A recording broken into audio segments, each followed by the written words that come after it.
Hello, this is Clive Hook from Clearworth, welcoming you to another Clearworth FasterClass, where we're going to explore leadership and particularly the 5 fundamental questions for today's leaders.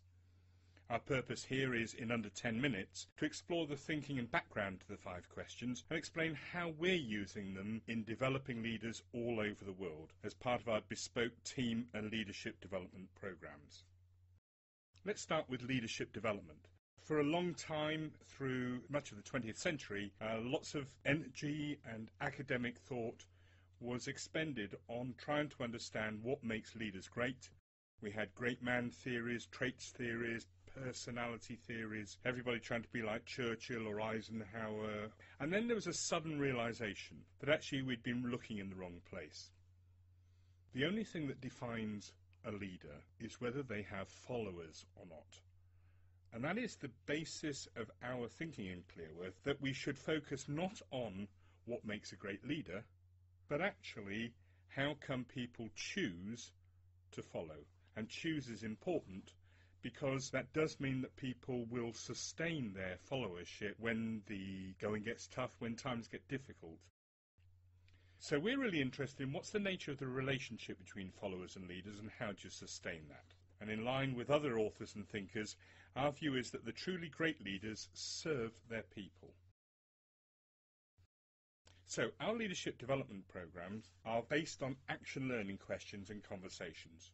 We work with real leaders, with real teams working on real issues. The core is addressing a question they don't know how to resolve. And alongside those conversations, we ask our leaders to reflect on and answer the 5 questions. What do you stand for? Why should they follow you? What will be different? Who's on your side? And who listens when you speak? What do you stand for? We also call this the hilltop session. Everyone has a place from which they view the world. It's unique and is literally their point of view.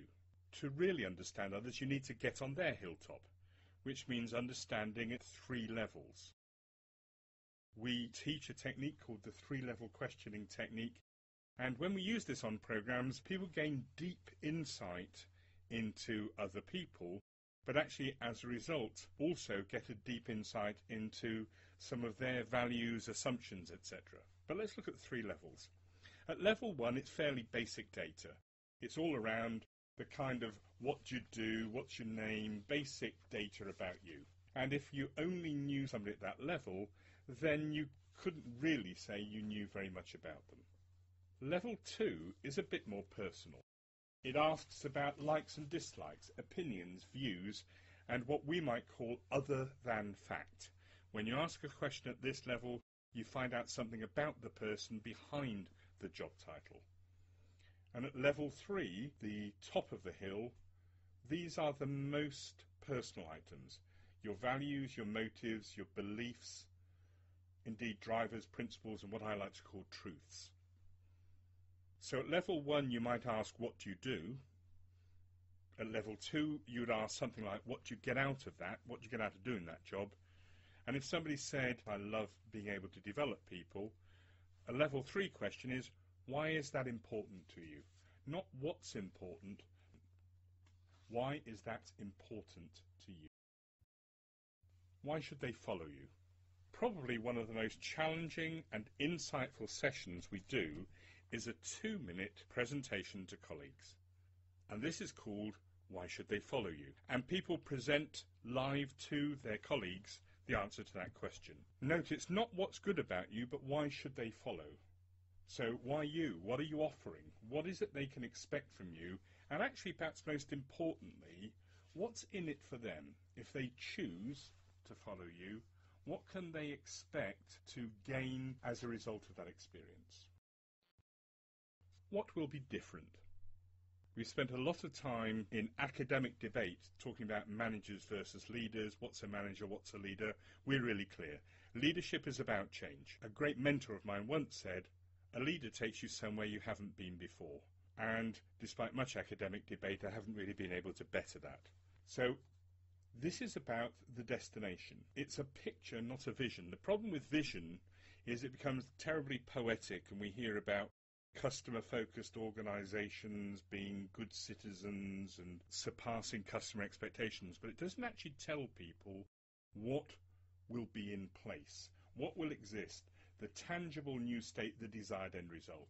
So we ask leaders on our programmes as they consider change to really be clear with themselves what will be different once your leadership has been successful.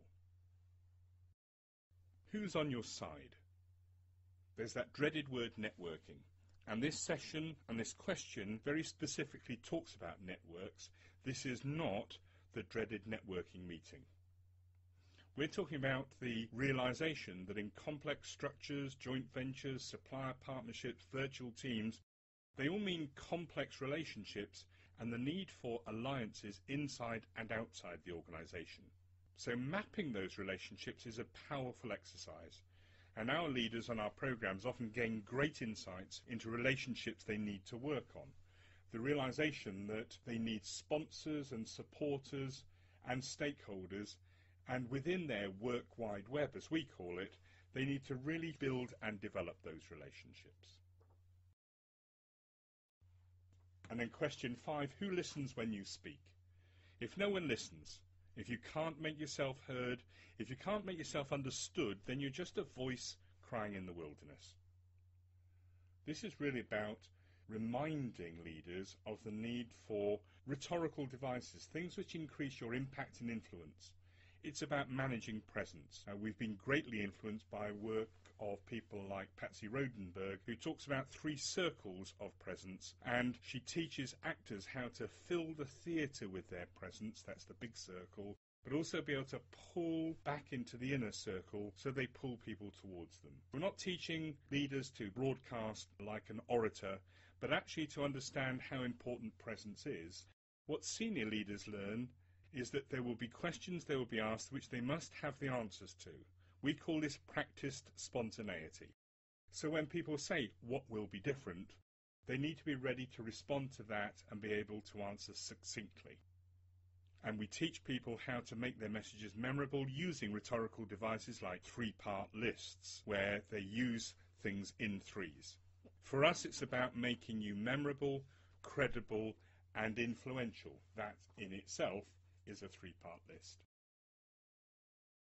So those are the 5 questions. We see them as 5 fundamental questions for today's leaders. They form the backbone of our leadership development program, and we have found that by using these, leaders gain great insight and actually really take charge of their own development as they remind themselves of the questions they should be able to ask themselves and answer with or without a coach. Thank you very much for listening. That was planned to be under 10 minutes, and I think we've achieved that target. So this is Clive Hook from Clearworth, thanking you for your attention. You'll find lots more resources, ideas, materials that you can download for free on the site. And please feel free to call us if there's any questions you have about leaders or leadership development. We'd be really pleased to have an intelligent conversation with you. Thank you again.